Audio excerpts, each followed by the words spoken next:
My dear viewers सिंह subscribers, कैसे हैं आप सब लोग। उम्मीद करता हूं कि आप सभी लोग स्वस्थ होंगे और अच्छे होंगे। मैं करीम अहमद सिद्दीकी एडवोकेट एक बार फिर हाजिर हूं आपके बीच में एक और शानदार एपिसोड के साथ। आज के इस एपिसोड में बात करूंगा कि क्या अनमैरिड डॉटर, अविवाहित लड़कियां अपने पिता से शादी के लिए खर्चे की मांग कर सकती हैं। इस संबंध में कानून क्या कहता है, साथ ही साथ यह भी देखेंगे कि अभी केरला हाईकोर्ट के द्वारा अभी 12 अप्रैल 2023 को इस संबंध में एक महत्वपूर्ण जजमेंट दिया गया है। उस जजमेंट की रोशनी में भी हम केस के फैक्ट्स और जजमेंट के जब फाइनल पार्ट होगा उस सबको डिस्कस करेंगे। तो बहुत ही महत्वपूर्ण जानकारी है, इसलिए जुड़े रहे आखिरी तक। देखते हैं कि पूरा मामला क्या था और फाइनली इस संबंध में केरला हाईकोर्ट के द्वारा किस तरीके का जजमेंट पारित किया गया। साथियों, सबसे पहले केस के फैक्ट्स को देखते हैं कि पूरा मामला क्या था।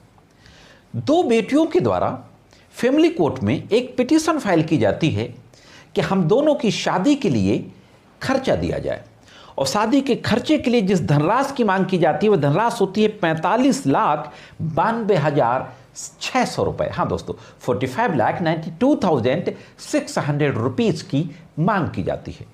अपने दावे में कहा जाता है उन दोनों बेटियों के द्वारा कि ये संपत्ति जिसमें कि पिता रह रहे हैं, ये हमारी माँ के जेवरात को बेच करके खरीदी गई थी और माँ के परिवार वालों के द्वारा भी फाइनेंशियल मदद की गई थी, उससे ये संपत्ति खरीदी गई थी।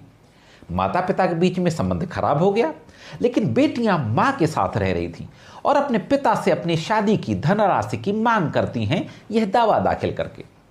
फैमिली कोर्ट के द्वारा तमाम तरीके की बातों को डिस्कस किया जाता है और साथ में यह भी कहा जाता है कि सिर्फ शादी के खर्चे की मांग की गई है, किसी भी तरीके के पढ़ाई लिखाई के खर्चे की मांग नहीं की गई, रहन सहन के खर्चे की मांग नहीं की गई। इस बेसिस पे 45 लाख रुपीज की धनराशि बहुत ज़्यादा है। फैमिली कोर्ट ने यह माना कि बेटियां दावा तो कर सकती हैं अपने पिता से शादी के खर्चे का, लेकिन न्यूनतम धनराशि का दावा कर सकती हैं जो धनराशि आवश्यक हो। और यह कहते हुए फैमिली कोर्ट के द्वारा कहा जाता है कि 7,50,000 रुपए की धनराशि प्रत्येक याचिकाकर्ता के लिए आवश्यक है और 7,50,000 ईच के लिए आदेश पारित कर दिया जाता है। साथियों, फैमिली कोर्ट के इस आदेश के विरुद्ध केरला हाई कोर्ट में पिटीशन फाइल की जाती है और अभी 12 अप्रैल को केरला हाई कोर्ट के द्वारा इस पिटीशन में आदेश पारित किया जाता है। तो अब देखते हैं कि केरला हाई कोर्ट में क्या बहस की जाती है और केरला हाई कोर्ट के द्वारा किस तरीके की महत्वपूर्ण टिप्पणियां की जाती हैं और फाइनली क्या आदेश दिया जाता है। आगे बढ़ने से पहले मैं यहां पर आपको यह भी बता दूं कि यह दोनों बेटियों के द्वारा जो दावा किया गया था शादी के खर्चे का फैमिली कोर्ट में, उसमें यह भी कहा जाता है कि चूंकि हमें डर था कि पिता के द्वारा इस संपत्ति को बेच न दिया जाए, अलग थलग न कर दिया जाए, इसलिए सिविल सूट फाइल करके सिविल कोर्ट से स्टे भी ले लिया गया था। इस बात का भी जिक्र किया जाता है दावे में। अब दोस्तों बात करते हैं कि केरला हाईकोर्ट में क्या होता है। केरला हाईकोर्ट के न्यायमूर्तियों के द्वारा तमाम केस ला डिस्कस किया जाता है।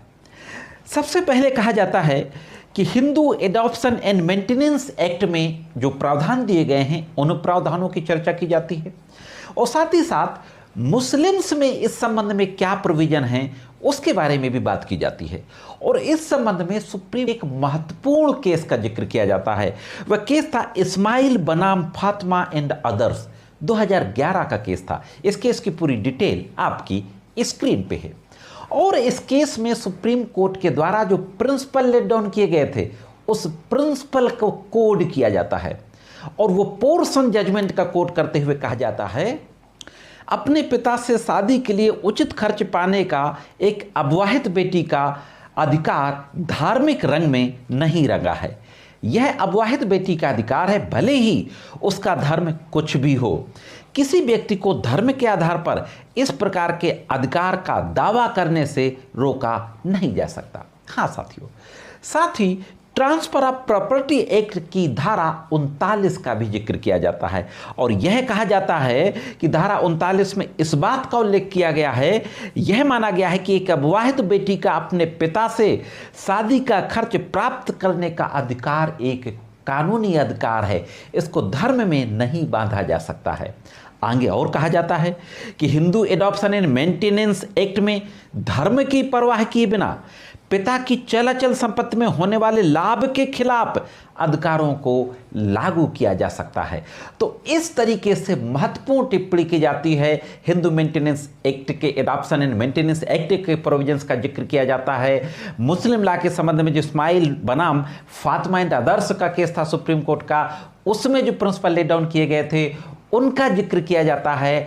और इन सारी बातों का जिक्र करते हुए फाइनली केरला हाई कोर्ट के द्वारा कहा जाता है कि अविवाहित बेटियों को अपने पिता से शादी का खर्चा पाने का अधिकार है। और फैमिली कोर्ट ने जो 7,50,000 रुपए की धनराशि का आदेश पारित किया गया था, उस धनराशि में संशोधन करते हुए 15 लाख रुपया एक याची के लिए धनराशि का आदेश पारित किया जाता है। हाँ दोस्तों, मैं आपको यहाँ पर यह भी बता दूं कि इन दोनों बेटियों ने 50 तोला की धनराशि खरीदने के लिए भी मांग की थी कि शादी में 50 तोले के आभूषण से सोने के बनवाने हैं, जिसके लिए 18 लाख समथिंग की धनराशि खर्च होगी। लेकिन केरला हाईकोर्ट के द्वारा प्रत्येक याची के लिए 15 लाख रुपए की धनराशि शादी के रूप में खर्च में देने का आदेश पारित किया जाता है। साथियों, हालांकि ये केरला हाईकोर्ट में जो केस गया ये क्रिश्चियन कम्युनिटी का था, लेकिन केरला हाईकोर्ट के जजमेंट से यह स्पष्ट हो गया कि क्रिश्चियन हो, हिंदू हो, मुस्लिम हो, किसी भी धर्म की बेटियां हों, अनमैरिड डॉटर हों, उनका जो शादी का खर्च अपने पिता से पाने का जो अधिकार है उसको धर्म में बांधा नहीं जा सकता है। दोस्तों, ये जानकारी कैसे लगी कमेंट्स करके जरूर बताएं। अगर जानकारी अच्छी लगी हो तो वीडियो को लाइक और शेयर अवश्य कर दें, जिससे कि महत्वपूर्ण कानूनी जानकारियां और भी लोगों तक पहुंच सकें।